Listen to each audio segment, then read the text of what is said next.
This channel does not promote any violent, harmful, or illegal activities. All content provided by this channel is meant for an educational purpose only. নজর থাকবে বেশ কিছু গুরুত্বপূর্ণ খবরের দিকে, কিন্তু এই মুহূর্তে আমাদেরকে ময়নাগুড়ির দিকে নজর দিতে হচ্ছে। তার কারণ সেখানে নাবালিকা শ্লীলতাহানির অভিযোগে ঘিরে রণক্ষেত্র ময়নাগুড়ি।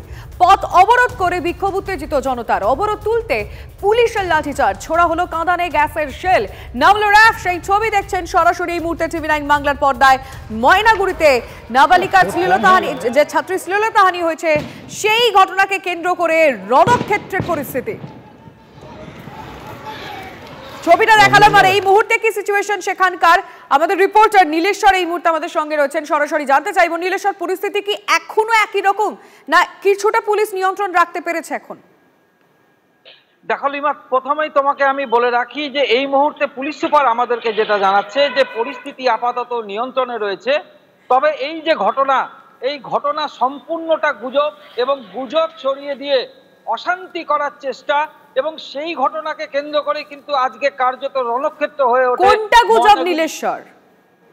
ছাত্রীর যে শ্লীলতাহানি হয়েছে, এই যে একটা ঘটনা, এই ঘটনা কিন্তু গুজব, এবং এখনো পর্যন্ত এই জাতীয় কিন্তু কোনো অভিযোগ পুলিশের কাছে আসেনি। এবং এইটাকে কেন্দ্র করেই কিন্তু কার্যত ধুন্ধুমার কাণ্ড ঘটে গেল ময়নাগুড়িতে, এমনটাই কিন্তু পুলিশের পক্ষ থেকে আমাদেরকে জানানো হচ্ছে লিমা। কিন্তু যারা বিক্ষোভ দেখাচ্ছেন তারা কি বলছেন, তারা অভিযোগ কেন দায়ের করছেন না? ঠিক এই জায়গা থেকেই প্রশ্ন উঠে যাচ্ছে যে যারা এই ঘটনার শিকার বা শ্লীলতাহানির শিকার হয়েছে, তারা তো তাদেরকে থানায় আসতে হবে, বা কোনো জায়গায় গিয়ে তাদেরকে তো একটা অভিযোগ দায়ের করতে হবে। এই জাতীয় কার্যত কোনো অভিযোগও কিন্তু এখনো পর্যন্ত দায়ের হয়নি, অথচ গোটা এলাকায় রণক্ষেত্র হয়ে গেল। এবং এই গুজব ছড়ানোর অভিযোগে এখনো পর্যন্ত 20 জনকে গ্রেপ্তার করা হয়েছে। গোটা এলাকায় কিন্তু বুঝতে পারছি নীলেশ্বর, তুমি নজর রাখো, আলটিমেটলি অভিযোগ জানানো হয় কিনা সেটা দেখার আমাদের।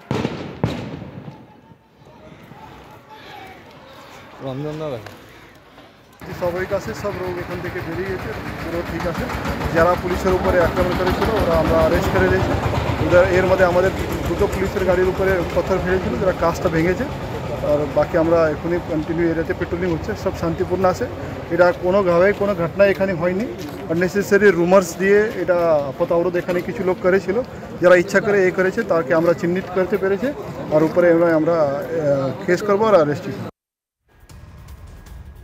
তোলা না দেওয়ায় প্রমোটারকে মারধরের অভিযোগের পর 3 দিন পার, এখনো অধরা বিধাননগরের তৃণমূল কাউন্সিলর সমরেশ চক্রবর্তী। পলাতক শাসক কাউন্সিলরের খোঁজে এবার তার চিলাপাতার রিসর্টে তল্লাশি বিধাননগর পুলিশের। আমাদের প্রতিনিধি সুজিত এই মুহূর্তে আমাদের সঙ্গে রয়েছেন। আমি ঠিক জানবো, এখনো পর্যন্ত এই প্রমোটারকে মারধরের অভিযোগের পর 3 দিন পার হয়ে গেল, তারপরে পুলিশ ঠিক কি করছে সুজিত? দেখো, আজ 2টো নাগাদ কলকাতা থেকে 3 জনের টিম এই চিলাপাতা বা রিসোর্টে এসেছিলেন। তারা দীর্ঘ সময় কর্মীদের সঙ্গে কথা বলেছেন, এবং এই রিসোর্টের যে 3টে রিসোর্ট রয়েছে, পাশাপাশি সেই 12টি রুমের সমস্ত কাগজপত্র তারা খতিয়ে দেখেছেন, এবং 3 জন কর্মীকে জিজ্ঞাসাবাদ করেছেন। কিন্তু সেই কাউন্সিলরে কিন্তু হদিশ পাননি কলকাতা থেকে আসা তদন্তকারীদের দল। তারা দীর্ঘ 45 মিনিট এই রিসোর্টে তারা জিজ্ঞাসাবাদ চালিয়েছেন, বিভিন্ন ঘরগুলো খুঁজে দেখেছেন, এবং কর্মীদের সঙ্গে কথা বলেছেন। তারপর সোনাপুর আউটপোস্টের পুলিশের সঙ্গে তারা সোনাপুর ফাঁড়িতে চলে যান, এবং নতুন করে তদন্তের ভার গোছাতে। তার কারণ পুলিশের সন্দেহ, কলকাতা পুলিশের সন্দেহ এই রিসোর্টে তিনি আত্মগোপন করেছিলেন। কিন্তু দেখা যাচ্ছে যে এই রিসোর্টে তাকে পায়নি তদন্তকারী অফিসাররা। আমরা যখন গতকাল চিলাপাতার এই রিসোর্টে এসেছিলাম, স্বাভাবিকভাবে আমাদেরও ঢুকতে দেওয়া হয়নি। তারা TV9-কে দেখে তারা দরজা বন্ধ করে দিয়েছিলেন, এবং ওই ভেতরে প্রতিবারই যেটা হয়ে থাকে, TV9 বাংলাকে দেখে তারা ভয় পান, এবং কোথাও গিয়ে TV9 বাংলার ক্যামেরা অ্যালাউ করা হয় না। এক্ষেত্রেও তাই হয়েছিল, গতকাল সেই ছবি আমরা দেখিয়েছিলাম, কিন্তু আজকে তাকে পাওয়া যায়নি ঠিকই, কিন্তু পুলিশ নোটিশ দিয়েছে, নজর রাখবে।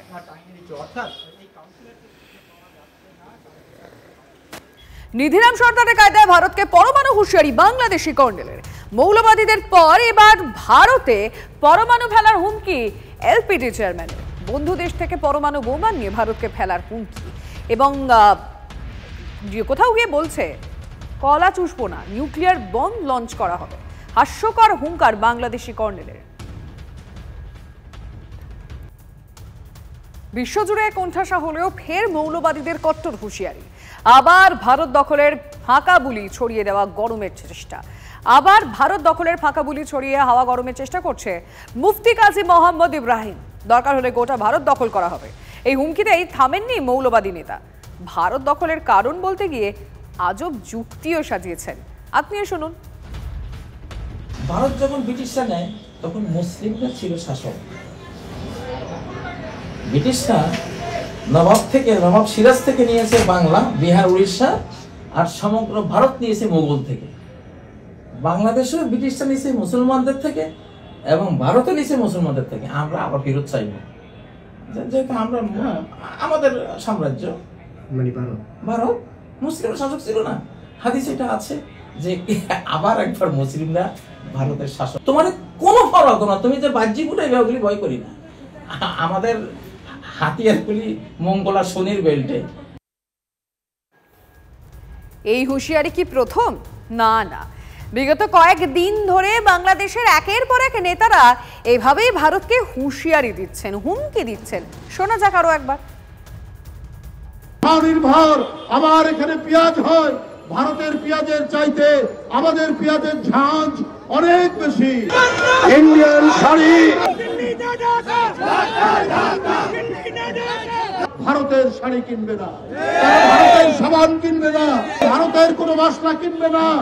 আমাদের মিলিত শক্তি, তারুণ্যের শক্তি নিয়ে আমরা এটাই বলবো, তোমরা যদি ওইটা দাবি করতে পারো তাহলে আমরাও দাবি করব আমাদের নবাব সিরাজউদ্দৌলার বাংলা, বিহার, উড়িষ্যা ফেরত দাও আমাদের। আমরা রক্ত দিয়ে যে স্বাধীনতা কিনেছি ওই স্বাধীনতা আবার বিক্রি করে দেব। আমরা পিন্ডির কাছ থেকে স্বাধীনতা ছিনিয়ে এনেছি, এটা দিল্লির কাছে আমরা আত্মসমর্পণ করব। এই রক্ত আমাদের মাঝে নেই। ভারত বিরোধী সংগঠনের নেতার সাজা কমালো বাংলাদেশের আদালত। বিচ্ছিন্নতাবাদী সংগঠন আলফার কমান্ডার পরেশ বড়ুয়ার মৃত্যুদণ্ড মওকুফ বাংলাদেশের আদালতের। তার সাজা কমিয়ে যাবজ্জীবন কারাদণ্ডের নির্দেশ দেওয়া হয়েছে। 2004 সালে খালেদা জিয়া সরকারের আমলে চট্টগ্রামে 10 ট্রাক অস্ত্র চোরাচালানের অভিযোগ ওঠে। সেই মামলায় উলফা প্রধানের মৃত্যুদণ্ডের সাজা হয়। সেই সাজা মওকুফ করল আদালত। বাংলাদেশের এক প্রাক্তন মন্ত্রী সহ 6 জনকে এই মামলায় বেকসুর খালাস করল বাংলাদেশের হাইকোর্ট।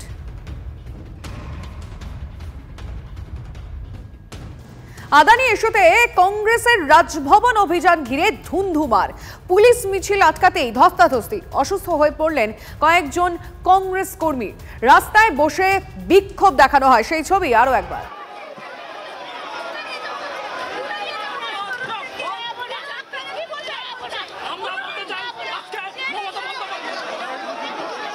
আদানি ইস্যুতে কংগ্রেসের রাজভবন অভিযানের ছবি আমরা আরো একবার দেখাচ্ছি। যে অভিযান ঘিরে পরিস্থিতি বেশ উত্তপ্ত হয়, কারণ পুলিশের তরফ থেকে এই মিছিল আটকানো হয়। যখনই আটকানো হয় তখনই পুলিশের সঙ্গে কংগ্রেস কর্মীদের ধস্তাধস্তি শুরু হয়ে যায় এবং সেখানে বেশ কিছু কংগ্রেস কর্মী অসুস্থ হয়ে পড়েন বলেই জানা যাচ্ছে। রাস্তায় বসে বিক্ষোভ দেখাতে শুরু করেন তারপর কংগ্রেস কর্মীরা। চাকরির দাবিতে একাধিক যারা বেকার রয়েছেন এখনো পর্যন্ত তাদের কোনো সুরাহা হয়নি। এরই মাঝে আরজি করে যে আন্দোলন চলছিল সেখানেও সিবিআই এর যে নিষ্ক্রিয়তা তারও অভিযোগ এনেছেন এই বিক্ষোভকারীরা। নিরীহ আন্দোলনের উপর আমরা দাবি, পশ্চিমবঙ্গ সরকার, মমতা ব্যানার্জির সরকার চাকরি দিতে পারে না। পুলিশ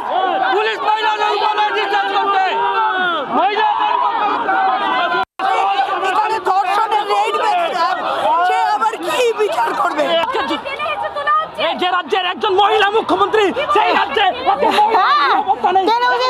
আমাদের দাবি আমাদের ছেলে চাকরি চাই, মূল্যবৃদ্ধি চাই, সংসার চালাবোটা কি করে? দিনের পর দিন মূল্যবৃদ্ধি এত হয়েছে, তার মধ্যে চোরাকারবি তো আছে, দালাল আছে, হসপিটালে ভর্তি। অন্যদিকে আরো যে সমস্ত কংগ্রেস কর্মীরা রয়েছেন একেবারে এই তারা রাস্তায় বসে প্রতিবাদ করছেন। এভাবেই তাদেরকে তুলে নিয়ে যাওয়া হচ্ছে, রাস্তার মধ্যে বসে পড়ছেন এবং সেখানে তাদের চ্যাংদোলা করে তুলে নিয়ে প্রিজন ভ্যানে ভরা হচ্ছে। এরা পুরো তৃণমূলে দালালি করছে, এখন এরা চাকরি দিতে পারছে না। আর যখন রেপ হচ্ছে সেখানে যাচ্ছে না, যেখানে যাচ্ছে না, কিন্তু যেখানে প্রোটেস্ট হবে সেখানে এরা থাকবে। বাধ্য হলাম বসে পড়তে। পুলিশ অসভ্যের মতো, গুন্ডার মতো পুলিশ গুন্ডামি করছে, সেই গুন্ডামির বিরুদ্ধে আমরা অবস্থানে বসলাম।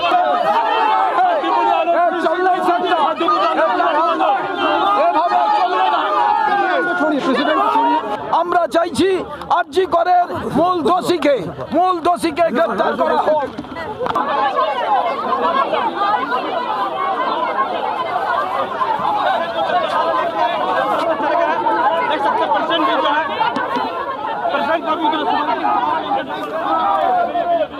তাদের একটাই দাবি, যেভাবে সিবিআই নজর ঘুরিয়েছে অন্যদিকে চাকরি না পাওয়ার ব্যর্থতা, তার সম্পূর্ণটাই এই রাজ্যের প্রশাসনের উপর সেই দায় বর্তায়। ক্যামেরা তুষার ঘটকের সঙ্গে শ্রাবন্তী সাহা, TV9 বাংলা, কলকাতা। আম্বেদকরের নাম নিয়ে অমিত শাহর মন্তব্যে বিতর্ক। কেন্দ্রীয় স্বরাষ্ট্রমন্ত্রীর বিরুদ্ধে স্বাধিকার ভঙ্গের নোটিশ তৃণমূল কংগ্রেসের।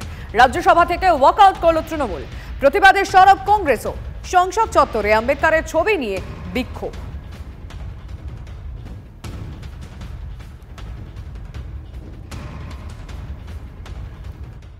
अभी एक फैशन हो गया है, अम्बेडकर अम्बेडकर अम्बेडकर अम्बेडकर अम्बेडकर अम्बेडकर। इतना नाम अगर भगवान का लेते हैं तो 7 जन्मों तक स्वर्ग मिल जाता। अच्छी बात है ना? सुनिए तो, सुनिए ना, आप सुनिए ना, मैं बताता हूं। हमें तो आनंद है कि अम्बेडकर का नाम लेते हैं। अम्बेडकर का नाम अभी 100 बार ज्यादा लो, परंतु 7 अर्थ में अम्बेडकर जी के प्रति आपका भाव क्या है ये मैं बताता हूं। श्री BC रॉय ने पत्र लिखा कि अम्बेडकर और राजा जी जैसे 2 महानुभाव मंत्रिमंडल छोड़ेंगे तो क्या होगा। तो नेहरू जी ने उनको जवाब में लिखा है, राजा जी के जाने से तो थोड़ा बहुत नुकसान होगा, अम्बेडकर के जाने से मंत्रिमंडल कमजोर नहीं होता है।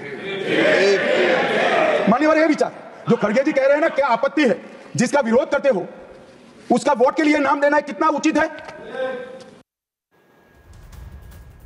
হাইকোর্টের দ্বারস্থ হতেই চিকিৎসকদের ধর্নার অনুমতি দিল কলকাতা পুলিশ। তবে জরিনা ক্রসিং এ নয়, ওয়াই চ্যানেলে ধর্নায় বসতে পারবেন চিকিৎসকরা। আরজিকর কাণ্ডে দ্রুত সাপ্লিমেন্টারি চার্জশিট পেশ ও সন্দীপ ঘোষের বিরুদ্ধে চার্জশিট পেশের অনুমতি দিতে হবে রাজ্যকে। এই দুই দাবিতে জরিনা ক্রসিং এ ধর্নার অনুমতি চায় জয়েন্ট প্ল্যাটফর্ম অফ ডক্টরস। অনুমতি না মেলায় হাইকোর্টের দ্বারস্থ হন চিকিৎসকরা। এরপরই পুলিশ জরিনা ক্রসিং এর বদলে ওয়াই চ্যানেলে ধর্নার অনুমতি দেয়। পুলিশের যুক্তি, ক্রিসমাস ও বর্ষ শেষের উৎসবের কারণে ডোরিনা ক্রসিং এ ধর্নার অনুমতি দেওয়া যাবে না। যদিও আন্দোলনকারীরা ডোরিনা ক্রসিং এ কর্মসূচিতে অনড়, তারা আদালতের নির্দেশের অপেক্ষা করছেন। আর এদিকে পুলিশের ওয়াই চ্যানেলে কর্মসূচির অনুমতি পেয়েই আন্দোলনকারীরা জমায়েত করেন। তাদের অভিযোগ, ধর্নায় অনুমতি দিলেও জমায়েত স্থল গাড়ি দিয়ে ঘিরে রেখেছে পুলিশ। আরজিকর কাণ্ডে দ্রুত সাপ্লিমেন্টারি চার্জশিট পেশ এবং সন্দীপ ঘোষের বিরুদ্ধে চার্জশিট পেশ করার জন্য সিবিআইকে অনুমতি দিতে হবে। এই দুই প্রশ্নে সোমবার থেকে ধর্মতলার ডোরিনা ক্রসিংয়ে লাগাতার অবস্থান কর্মসূচির ডাক দিয়েছিল joint platform of doctors. Kolkata police উৎসবের মৌসুমের কারণ থেকে সেই অনুমতি দেয়নি। শেষ পর্যন্ত অনুমতি আদায়ে দ্রোহের কার্নিভালের মতো এবারও কলকাতা হাইকোর্টের দ্বারস্থ হয়েছিলেন তিলোত্তমা মঞ্চের সদস্যরা, নাগরিক সমাজের প্রতিনিধিরা। এরপরই অবস্থান বদল কলকাতা পুলিশের। ডোরিনা ক্রসিং এর বদলে ওয়াই চ্যানেলে সেখানে 2 ঘন্টার জন্য তাদের জমায়েতের অবস্থানের অনুমতি দেওয়া হয়েছে, কিন্তু সেই জায়গাটিও চারপাশে গাড়ি দিয়ে ঘিরে রাখা হয়েছে। কেন্দ্রীয় এবং সরকার দুটোই সেটিং, আমরা এই সেটিং এর বিরুদ্ধে রাস্তায় নেমেছি। এখানে এত প্রিজন ভ্যান দাঁড়িয়ে আছে, দাঁড়ানোর জায়গাও নেই। আর তারপর মানুষ দেখবে এটা তো পুরো বদ্ধ জায়গা, যা মানুষ জানতেও পারবে না এই আন্দোলনের ব্যাপারে। বলছে ব্যস্ত রাস্তা, ইম্পর্টেন্ট রাস্তা ইম্পর্টেন্ট, ইস্যুটা ইম্পর্টেন্ট নয়। একটা মেয়েকে ধর্ষণ করা হলো, দিকে দিকে ধর্ষণ হচ্ছে, এর বিরুদ্ধে যে আমরা প্রতিবাদ করছি এটা ইম্পর্টেন্ট নয়। আমরা ডোরিনা ক্রসিংয়ে অবস্থান করার জন্য আমরা ইতিমধ্যেই হাইকোর্টে আমরা আবেদন করেছি। আগামীকাল সেটার শুনানি হবে এবং আশা করি উচ্চ ন্যায়ালয় আমাদের প্রতিবাদ করার জন্য ডোরিনা ক্রসিংয়ে আমাদের অবস্থান মঞ্চ করার জন্য অনুমতি দেবেন। বক্তব্য, হাইকোর্ট থেকে দ্রোহের কার্নিভালের মতো এবারও প্রতিবাদ জানানোর জন্য তাদের যে অধিকার, সেই অধিকার তারা ছিনিয়ে আনবেন আইনি লড়াইয়ের মাধ্যমে। ক্যামেরা দীপঙ্কর জানার সঙ্গে সৌরভ দত্ত, TV9 বাংলা, কলকাতা।